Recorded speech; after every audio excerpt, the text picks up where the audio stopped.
এই যে দেখা যাচ্ছে, দেখুন দয়াল না ফাঁকা দিয়ে যেত, দয়াল হয়নি তো, হেতাল গাছের মধ্যে রেখে গেছে, মানে ওই হেতাল গাছের মধ্যেই আপনাকে রেখে চলে গেছে।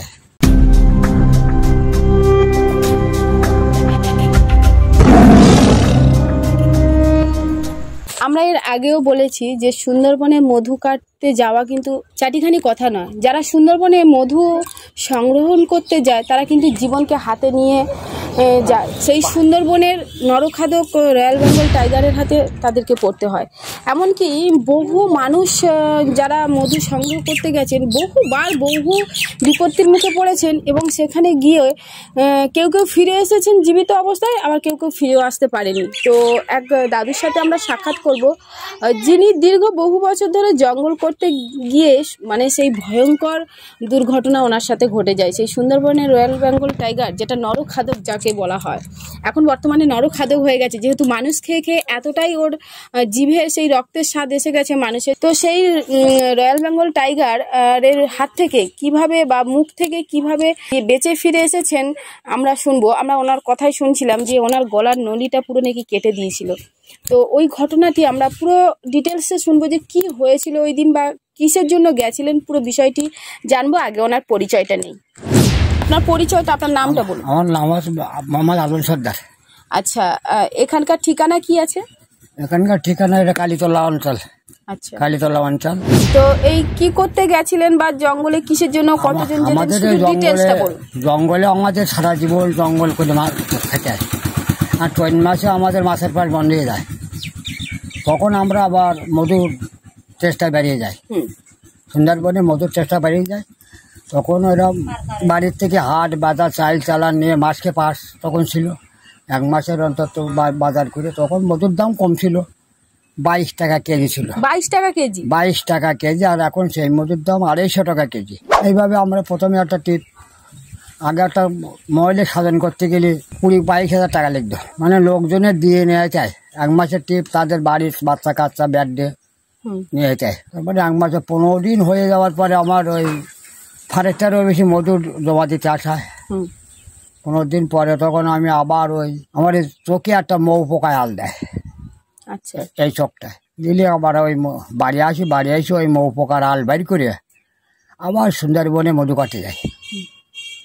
ওরা 2-4 দিন কাটার পরে ওরা দিন নামা ঠিক নেই, তখন বেলা 3টের দিকে এরম জায়গায় নৌকো রেখে ওই ঘর এরম জায়গায় ওটা মধুর চাক আছে। কতজন ছিলেন? ওই আমরা ছিলাম 7 জন। একটা নৌকোয় 7 জন।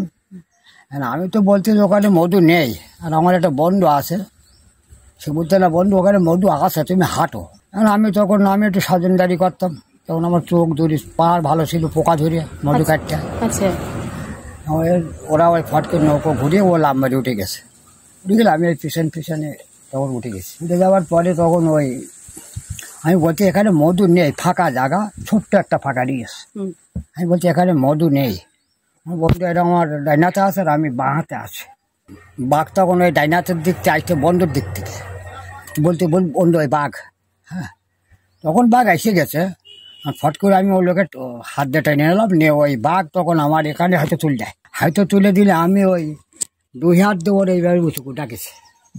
বাঘ উঁচুকু রাখা তো কত সময় রাখবো, ওর একটা শক্তি আছে তো, তখন ও আমার ওই তাপন দিয়ে তবু আমি ছাড়িনি। ওর নাকের খোলে একটা হাত দিলাম, আর এখানে সরু বাঘের এই জায়গাটা খুব সরু। আচ্ছা, ওই দাঁড়িয়ে অবস্থায় আমার কামড় দেয়। কামড় দিলে ওই বাঘ খানিক দূর টেনে নিয়ে গেছে, হেঁকছে টেনে নিয়ে আসছে, হেঁকছে টেনে নিয়ে আসছে বাঘে। আর ওলো বন্ধু তখন আসে বাড়িয়েছে, ওই দেখতে পাচ্ছি আসে বাড়িয়েছে। হ্যাঁ, তখন আমার হাত ওই নাকের খোলে আছে বাঘের, আর এই ব্যাপারটা নিয়ে রাখিছে। আমি তখন বললাম যে আল্লাহ তুমি ছাড়া আমার আজকে বাঁচাবার কোনো লোক নেই। ও কিছু তো ওই ঘর অত দূর টেনে নিয়ে গেছে, ওই জায়গায় ও ছেড়ে দিয়ে গেছে, কি মনে করে ছেড়ে দিয়ে গেছে। এবার যে কেদা তুললো কি বৃত্তান্ত আমি ওইটা বলতে পারবো না। আমার তো আমি ওখান থেকে হেতাল গাছের খোলে কাটা রয়েছে, কাটা আবার গায়ে এখনো মনে আছে। বাঘ ছেড়ে দিলে আমার তখন পরনে কিছু নেই, তখন আমি এইভাবে টাইনে নৌকো এরকম আছে, এরকম জায়গায় নৌকো আছে। আর সেই আপনাকে ধরে তো 6 জন, আর কত না, তো তারা ওই নৌকার মধ্যেই রয়েছে, নৌকার ধারে হাঁকাই করতেছে, ওরা কেউ আমার ধারে যায়নি। আচ্ছা আচ্ছা বন্ডেকে যখন বলছে তখন নৌকো তো এই আর আমি অ্যাক্সিডেন্ট হচ্ছে ওই, আচ্ছা তখন ওই টেনে এনে আমি তখন ওই একটা ঝোড়া পাচ্ছি, ঝোড়া দিয়ে আইসে চাইপে এইভাবে চাইপে আসতেছে এরমভাবে। আজকে বললাম যে আমার তোমরা নৌকোয় তুলে দাও। আপনি একা হেঁটে আসছেন? একা হেঁটে আছে, পরনে কিছু নেই। আমি বললাম যে আমার ওই ব্যাগের খোলে ট্যাবলেট আছে, একটা ট্যাবলেট দাও আর তোমরা জোরে বাইয়ে দাও, আমি পিজি হসপিটালে ভর্তি হলে আমি বাঁচবো। ওখান তো ওরা তখন ঘেরের নৌকো ছিল, ঘের ছিল কাঠ কাটা, আচ্ছা আচ্ছা ঘেরের নৌকো ছিল ওখানে। বোটের কাছে বললাম, বোট ওখান থেকে ফোন করলো, ফোন করলে ওখান থেকে বাংলার থেকে লঞ্চ পাঠিয়ে দিল।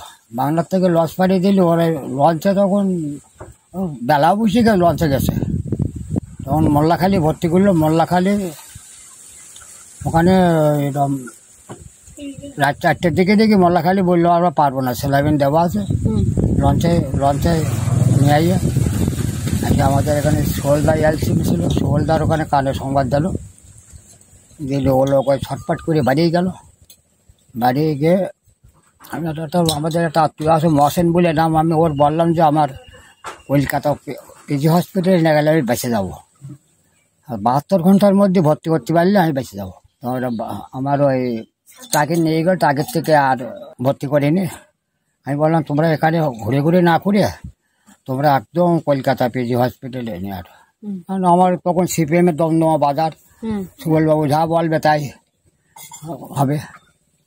এখন ওইরকম 5টার দিকে আমার ওই পেজেতে ভর্তি করলো, 5টার দিকে আর আমাদের গ্যাপ্পার ধামাকালি একটা ওই মুসলিমের একটা অটো পাইল ওরা। তখন সব 4টার দিকে সিপিএমের আমল তো, যে যা সুবলদা বললি তখন নেবার পরে হসপিটালে আমার তখন ইঞ্জেকশন করতে, তখন আমি বলতে পারতেছে, অপারেশন করতে বলতে পারতেছে। আবার হসপিটালে ওই ভর্তি করে গেল, দিলে অপারেশন হয়ে গেল। হয়ে যাওয়ার পরে আমি ওখান থেকে সরকারি কোনো অনুদান দেয়নি, ওখান থেকে আমি ওটা 2.5 মাস আমার চিকিৎসা হয়েছে পিজি হসপিটালে, 2.5 মাস। তার মানে আপনি আপনার বন্ধুকে বাঁচাতে গিয়ে আপনাকে আমার বন্ধুকে বাঁচাতে গিয়ে অ্যাক্সিডেন্ট না আমার হয়। আচ্ছা আচ্ছা, আপনাকে যে এই যে গলার যে নলিটা যে বলছেন কেটে একদম পুরো গলার শাক নলি একদম পুরো কাটা, একদম পুরো ফাঁক করা। এইখানে এখান থেকে কামড় বলো, এই 8টা দাঁত বলে, এই মানে ওর যে এত বড় মুখ, এখানে আর এই 8টা দাঁত দিয়ে দেয় জায়গায়, এই 8টা দাঁত আর এই 8টা দাঁত। আচ্ছা, ওর পুরো কামড়টাই এই 8টা দাঁত, মানে পুরো এইটাকে ঘিরে কামড়। আর এই 8টা শাকনলির দাগ, এখান থেকে কামড়ে আর ভাঙা। এখানে যেটা বড় শিরা আছে না, এই শিরাটা কাটা আছে। আচ্ছা, ওই এখানে যে এটা কি কামড় না আঁচড়ের? কামড়, একদম পুরো, মানে ওই যে কামড়টা দিয়েছিল পুরো দাঁতটা ঢুকে গেছে। হ্যাঁ, এটা ছিঁড়ে বেরিয়ে গেছে, এটা একদম পুরো ছিঁড়ে বেরিয়ে গেছে, এখান থেকে এটা পুরো ছিঁড়ে বেরিয়ে গেছে। হ্যাঁ, আচ্ছা, তো 12টা ডাক্তার? হ্যাঁ, 12টা ডাক্তার, আর একটা ভালো ডাক্তার ছিল, মানে অল্প বয়সে। ওরা সঙ্গে সঙ্গে একটা বোর্ড বইলো যে 72 ঘন্টা যার সময় এই রুগী বেঁচেই আছে, তাহলে এই রুগী বাঁচতে পারে। মানে 72 ঘন্টার পরে আপনি কি? 72 ঘন্টা পরে আমি হসপিটালে ভর্তি হচ্ছি। আচ্ছা, যখনই বলছেন না যে 7জন ছিলেন, 4জন কি নিচে নেমেছিলেন? না, 2জন নেমেছিলেন, 2জন নৌকোর নিচে নেমেছিলেন, মানে আপনার ওই বন্ধুটা আর আপনি নেমেছিলেন। আর এরা নামবে, বাকি 5জন নামেনি, নৌকোয় ছিল। না, নামবে বলে ওরা গোদান করতে, আর আমার বন্ধু ঠপ করে উঠে গেছে, নৌকো ঠেকাবার সঙ্গে উঠে গেছে। আচ্ছা আচ্ছা, তবু আমি হাতগুলি টানছি, যেখানে মধু নেই হাঁটো না আছে, তো নেমে গেছে আগে, আগে নেমে গেছে, আর আমি উঠতে হলো 5টা। আচ্ছা, ওই যে বললেন না যে যখন বাঘটা ধরে আপনাকে টেনে নিয়ে চলে যাচ্ছে, তখন তারপরে ও কিভাবে ছাড়লো? মানে কিভাবে ছাড়লো, আমি ও হেতাল গাছের মধ্যে রেখে গেছে, মানে ওই হেতাল গাছের মধ্যেই আপনাকে রেখে চলে গেছে। হ্যাঁ, এবার আমি সেই মাছ বড় বিষয় আল্লাহ ছাড়া একজন না একজন ওসিলায় হয়ে যাচ্ছে। আচ্ছা, হয় বলে ওসিলায় হয়েছে, না আল্লাহর মালিকের ওসিলায় হয়েছে। নিশ্চয়ই আপনি তো ওখানে অজ্ঞান হয়ে আছে। তারপর আমি তারপরে একা কিভাবে উঠে আসলেন? কিভাবে উঠে আসি ওইটা আমি বলতে পারবো না। সেটা তুলে গেল আমি এইটু বলতে পারতেন না। তাহলে নিশ্চয়ই আমরা এটাকে যে মানবো যে আপনারা যে জঙ্গলে যান, যে মা বনবিবির একটা আশীর্বাদ বা আপনাদের প্রতি ছিল, হয়তো সেই সময় স্মরণ করে সেই সময় স্মরণ করেছিলেন বলে আজ হয়তো মা এনাকে ঠিক ওনার মতন জায়গায় পৌঁছে দিয়েছিলেন। যে আমার তো ওটার মতো শক্তি নেই, আমার রক্ত সাংনালি কাটা, আমি তাহলে ওই অবস্থায় একা একা চেপে আসছেন আরো একা। এটা তুলে দিল আমি বলতে পারবো না সেটা সঠিক, আমার ধাক্কা মেরে উঁচু করে তুলে গেল।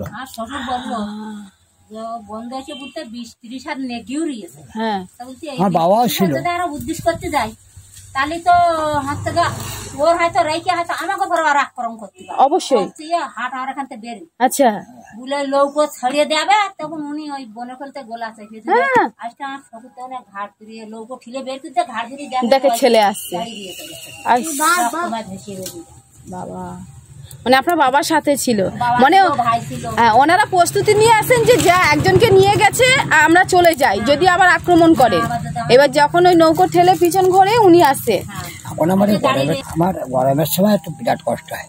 এখন কষ্ট হয় না? দমের কষ্ট হয় গরমের সাথে, মানে দমের কষ্ট। আর ভাত শক্ত হলে তো খাওয়াই যায় না, জল আর একদিকে জল একদিকে ভাত। তো এই যে শ্বাসনালীটা কাটা গেল তারপরে এখানে কি তখন ডাক্তারেরা ওখানে কি করেছে, এখানে সেলাই দেওয়া আছে, ডাক্তারেরা দোকান থেকে একটা এরকম বেকা মতন শ্বাসনলী নিয়ে এলো, বেকা মতন এখানে ঢুকে গেল, যে চারিধারে সেলাই করে দেয়, চারিধারে সেলাই করে দিল, সেলাই করে দিয়ে ওই ওতে আবার একটা অক্সিজেন মতন দেওয়া থাকে, যখন যখন সর্দি জড়ায় তখন ওই কারেন্টের একটা অক্সিজেন এখানে দেওয়া হয়, সর্দিটা চোখ টেনে তুলে নেয় ওই পাইপের দ্বারায়। আর এটা এই সাংনলিটা এর পরে একটা সাংনলি আছে, এর পরে এই একটা সাংনলি আছে, এই সাংনলি কাটিয়ে গেলে মানুষ বাঁচে। এটা হচ্ছে আমাদের, কিন্তু আমাদের যে মেন যে শ্বাসনলীটা থাকে ওখানে বলে না যে ওটা কিন্তু কাটলে বাঁচে না, বাঁচে না।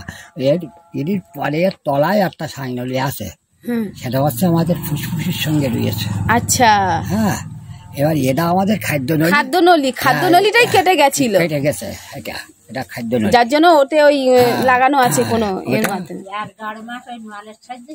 মানে শুধু নল দিয়েই জল বা জল, খালি জল, ওই গলকণ্ড। তবু মিনিমাম কতদিন থাকতে হয়েছে? 2.5 মাস। এগুলো কি সব ইয়ে করেছে সেলাই? হ্যাঁ, সব সেলাই। সেলাই কতগুলো করে পড়েছে মনে হয়? সেলাই এখানে ওটা 7টা না 8টা পুরোলো ওখানে, মাংস কাটিয়ে বাদ দিচ্ছি। এখন কি অসুবিধা হচ্ছে? এখন ওই কাজকর্ম করতে গেলে ধরুন 5 জন লোক সে কাজকর্ম করতে গেলে ঠিক মতন পারা যায় না, তবু আমার দায়িত্ব ভাইরা আছে, ভাইরা চালিয়ে নেয় টুকটাক করে। এখন কি জঙ্গল করছেন? জঙ্গল আবার এই কদিন পরে এই একটা এত বড় ঘটনা ঘটে গেছে, কি দরকার? রাস্তা নেই, কোনো রাস্তা নেই, এই বাচ্চা কাচ্চাগুলি মানুষ করি সব ওই জঙ্গলের ওপর দেয়। এরা হচ্ছে আমার মামার সম্পত্তির, ওরা আমি বাস করছি খাট জায়গা। আচ্ছা, মামার নিজের জায়গা নয়, এটা কোনো জায়গা নেই। আর বাবার এই 10 খাট জায়গা আছে, তার 5 শতকের মধ্যে আমি রয়েছি, আর এটা আমার মামার জায়গা আর খালার জায়গা আমার দিয়ে গেল, এখনো পাট্টা হয়নি। তো আপনারা দেখতে পাচ্ছেন এই বয়সেও নিয়ে এখনো জঙ্গল করছেন। তো আপনাদের আর কি বলবো, যদি আপনাদের ভিডিওটি দেখে মনে জায়গা করে নেয় তাহলে অবশ্যই অন্যকে দেখার সুযোগ করে দিন। আর আপনারা যদি কেউ সাহায্য করতে চান, এই ভিডিওর নিচে আমরা এনার অ্যাকাউন্ট নাম্বার দিয়ে দেবো, ওখান থেকে আপনারা যোগাযোগ করে এনাকে সাহায্য করবেন। আপনি যদি সাহায্য করতে না পারেন তাহলে অন্যকে সাহায্য করার সুযোগ করে দিন শেয়ারের মাধ্যমে। আর সত্যিকারে আমরা এনার কথা যখন শুনলাম যে খুবই মর্মান্তিক অবস্থা, কি অবস্থা এখনো পর্যন্ত সেই দাগ আছে, যেহেতু একটু টান পড়ছে এখনো উঠেই যাচ্ছে। হ্যাঁ হ্যাঁ হ্যাঁ, এই যে দেখা যাচ্ছে, দেখুন জয়েন ফাঁকা দিয়ে যেত, জয়েন হয়নি তো, এখন আছে। হ্যাঁ, জয়েন হয়নি তো, জয়েন হয়নি তো, এই এক সাইডে হয়ে গেছে, যেটা আমাদের মধ্যখানে থাকে সেটা আপনার এক সাইডে হয়ে গেছে, এই সাইডে গেছে। হ্যাঁ হ্যাঁ, তো দেখতেই পেলেন সেই ঘটনাটা শুনে নিশ্চয়ই বনের মা বনবিবি ছিল বলে আর এনাদের আল্লাহ ছিল বলে আজ ইনি আমাদের মাঝে ফিরে এসেছে। এখন যে অশিলে হোক আমাকে তুলে দেবেন, আমার উঠে আসার মতন ক্ষমতা নেই, মানে কেউ তখন ভয়ে আর আপনার কাছে যেতে পারেনি। আপনি তখন আমার কাছে ডাক্তারে বললো যে এরম রুগী আমরা হসপিটাল করাতে কোনোদিন এরম সিরিয়াল রুগী কোনোদিন জীবনে আসেনি। আমি একটা নলি কেটে যাওয়া মানে গলার এই সাইড থেকে খাদ্য নলি, বলতে না গ্রামে কালেকশন করে বাঁচে নিয়ে বাসাগুলো আমার গাঙে খালে মাছ মেরে বাগদা মেরে মেরে তাই বাঁচি নিয়ে 1 বছর বসটি খাওয়াইছি ঘরে থেকে।